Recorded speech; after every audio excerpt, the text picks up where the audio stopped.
Hello everyone, ಇವತ್ತು ನಾನು ನಿಮಗೆ simple and tasty mushroom biryani ಮಾಡೋದು ತೋರಿಸ್ತೀನಿ.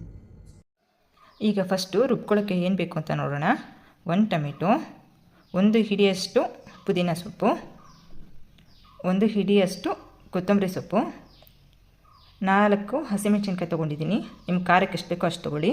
ಇದನ್ನೆಲ್ಲ ನೀಟಾಗಿ ರುಬ್ಕೊಳ್ಳಿ. ಈಗ 2 ಟೊಮೆಟೊ ಕಟ್ ಮಾಡ್ಕೊಂಡಿದ್ದೀನಿ, 1 ಈರುಳ್ಳಿ ಕಟ್ ಮಾಡ್ಕೊಂಡಿದ್ದೀನಿ, ಕೊತ್ತಂಬರಿ ಪುದೀನ ಚಿಕ್ಕ ಚಿಕ್ಕದಾಗಿ ಕಟ್ ಮಾಡ್ಕೊಂಡಿದ್ದೀನಿ, ಚಕ್ಕೆ, ಲವಂಗ, ಏಲಕ್ಕಿ, ಮರಾಠಿ ಮೊಗ್ಗು, ಸ್ಟಾರ್ ಆನಿಸ್ ತೊಗೊಂಡಿದ್ದೀನಿ, 1 ಸ್ಪೂನಷ್ಟು ಗರಂ ಮಸಾಲ, 1.5 ಸ್ಪೂನಷ್ಟು ಧನಿಯಾ ಪುಡಿ, ಮೊಸರು, ಈರುಳ್ಳಿ ಮತ್ತು ಮಶ್ರೂಮು, ಎಣ್ಣೆ, ಶುಂಠಿ ಬೆಳ್ಳುಳ್ಳಿ ಪೇಸ್ಟು. ಈಗ ಫಸ್ಟು ಎಣ್ಣೆ ಹಾಕ್ಕೊಳ್ಳೋಣ. ಹಾಗೆ ಎಣ್ಣೆ ಚೆನ್ನಾಗಿ ಕಾಯಲಿ. ಆಮೇಲೆ ಸ್ಪೈಸಸ್ ಎಲ್ಲ ಹಾಕಿ ಮತ್ತು ಅದಕ್ಕೆ ಈರುಳ್ಳಿ ಹಾಕಿ ಈರುಳ್ಳಿನೆಲ್ಲ ಚೆನ್ನಾಗಿ ಫ್ರೈ ಮಾಡ್ಕೋಬೇಕು. ಆಮೇಲೆ ಟೊಮೆಟೊ ಹಾಕ್ಕೊಳ್ಳಿ. ಟೊಮೆಟೊ ಎಲ್ಲ ಮೆತ್ಕಾಗಬೇಕು, ಸ್ವಲ್ಪ ಚೆನ್ನಾಗಿ ಫ್ರೈ ಮಾಡ್ಕೊಳ್ಳಿ ಮೆತ್ಕಾಗೋವರೆಗೂ.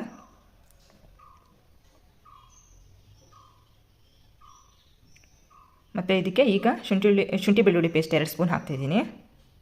ಇನ್ನೂ ಎಲ್ಲ ಚೆನ್ನಾಗಿ ಮಿಕ್ಸ್ ಮಾಡ್ಕೊಳ್ಳಿ. ಇದಕ್ಕೆ ಈಗ ನಾವು ರುಬ್ಬಿಟ್ಕೊಂಡಿದ್ವಲ್ಲ ಮಸಾಲೆ ಎಲ್ಲ ಹಾಕ್ತಾಯಿದ್ದೀನಿ. ಇದನ್ನೆಲ್ಲ ನೀಟಾಗಿ ಹಾಕ್ಕೊಂಬಿಟ್ಟು ನೀಟಾಗಿ ಅದನ್ನೂ ಒಂದ್ಸರಿ ಚೆನ್ನಾಗಿ ಬೇಯಿಸ್ಕೊಳ್ಳಿ, ಹಸಿ ವಾಸನೆ ಎಲ್ಲ ಹೋಗೋವರೆಗೂ. ನೆಕ್ಸ್ಟ್ ಅದಕ್ಕೇ ಗರಂ ಮಸಾಲ, ಧನಿಯಾ ಪುಡಿ,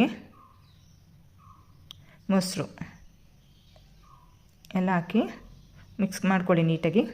1-2 ನಿಮಿಷ ಬೇಯಲಿ ಅದು. ಅದಕ್ಕೇ ಕಟ್ ಮಾಡ್ಕೊಂಡಿರೋ ಕೊತ್ತಂಬರಿ ಪುದೀನ ಹಾಕ್ತಿದ್ದೀನಿ, ಫ್ಲೇವರ್ ಚೆನ್ನಾಗಿ ಬರುತ್ತೆ. ಈಗ ಅರಿಶಿನ ಹಾಕ್ತಾಯಿದ್ದೀನಿ ಸ್ವಲ್ಪ. ಎಲ್ಲ ನೀಟಾಗಿ ಮಿಕ್ಸ್ ಮಾಡ್ಕೊಳ್ತಿದ್ದೀನಿ. ಈಗ ಮಶ್ರೂಮ್ ಹಾಕೋತಾ ಇದ್ದೀನಿ. ನಾನು 2 ಪ್ಯಾಕೆಟ್ ತೊಗೊಂಡಿದ್ದೀನಿ ಮಶ್ರೂಮು. ಕಟ್ ಮಾಡ್ಕೊಂಡು ಇಟ್ಕೊಳ್ಳಿ. ನೀಟಾಗಿ ಮಿಕ್ಸ್ ಮಾಡ್ತಿದ್ದೀನಿ. ಇದಕ್ಕೆ ನಿಮಗೆ ರುಚಿಗೆ ತಕ್ಕಷ್ಟು ಉಪ್ಪು ಹಾಕ್ಕೊಳ್ಳಿ, ನಿಮಗೆ ಎಷ್ಟು ಬೇಕೋ ಅಷ್ಟು. ಇದಕ್ಕೆ ನಾನು ಈ ಗ್ಲಾಸಲ್ಲಿ ತೊಗೊಂಡಿರೋದು 2 ಗ್ಲಾಸ್ ಅಕ್ಕಿ ತೊಗೊಂಡಿದ್ದೀನಿ. ಅದಕ್ಕೆ 3.5 ಗ್ಲಾಸಷ್ಟು ನೀರು ಹಾಕ್ಕೊಳ್ತಾ ಇದ್ದೀನಿ. ಯಾಕಂದರೆ ಮಶ್ರೂಮು ನೀರು ಬಿಟ್ಕೊಳ್ಳುತ್ತೆ, ಅದಕ್ಕೋಸ್ಕರ ಮಶ್ರೂಮು ನೀರು ಬಿಟ್ಕೊಳ್ಳುತ್ತೆ. ನಾವು ರುಬ್ಬಿಟ್ಕೊಂಡಿರ್ತೀವಲ್ಲ ಮಸಾಲೆ, ಟೊಮೆಟೊ, ಅದು ಎಲ್ಲ ನೀರು ಬಿಟ್ಕೊಳ್ಳುತ್ತೆ. ಅದಕ್ಕೆ 3.5 ಗ್ಲಾಸ್ ಅಷ್ಟು ಹಾಕ್ತಾಯಿದ್ದೀನಿ. ಈಗ ಅಕ್ಕಿ ಹಾಕ್ತಾಯಿದ್ದೀನಿ. ನಾನು ಮಾಡ್ತಾಯಿರೋದು 4 ಜನಕ್ಕೆ ಸಾಕಾಗುತ್ತೆ, ಅದಕ್ಕೆ ನಾನು 2 ಗ್ಲಾಸ್ ಅಕ್ಕಿ ತೊಗೊಂಡಿದ್ದೀನಿ. ಎಲ್ಲ ಒಂದ್ಸಲ ನೀಟಾಗಿ ಮಿಕ್ಸ್ ಮಾಡಿಕೊಂಡು